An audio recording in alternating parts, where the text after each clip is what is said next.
আল্লু অর্জুন অভিনীত পুষ্পা 2 ছবির প্রিমিয়ারে গিয়ে হায়দ্রাবাদে পদপিষ্ট হয়ে মারা যান 35 বছরের রেবতী। গতকাল শুক্রবার জানা যায় ওই নারীর মৃত্যুতে আইনি জটিলতায় পড়েছেন অভিনেতা আল্লু অর্জুন। অভিনেতা ও প্রেক্ষাগৃহ মালিকের নামে মামলা করা হয়েছে।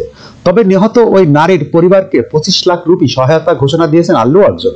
গত 4 ডিসেম্বর হায়দ্রাবাদের আরটিসি ক্রস রোডসের চিক্কদপল্লীর সান্ধ্যা থিয়েটার রাত 9:30টায় ছিল পুষ্পা 2 দ্য রুল ছবির উদ্বোধনী প্রদর্শনী। ভিড়ের ভেতর পদপিষ্ট হয়ে সেখানে মারা যান রেবতী নামে এক দর্শক। তার সঙ্গে ছিল 13 বছরের ছেলে শ্রীতেজ। প্রেক্ষাগৃহে অস্বাভাবিক ভিড়ের কারণে দম বন্ধ হয়ে গিয়েছিল শ্রীতেজেরও। সেখানেই জ্ঞান হারিয়ে ফেলে সে।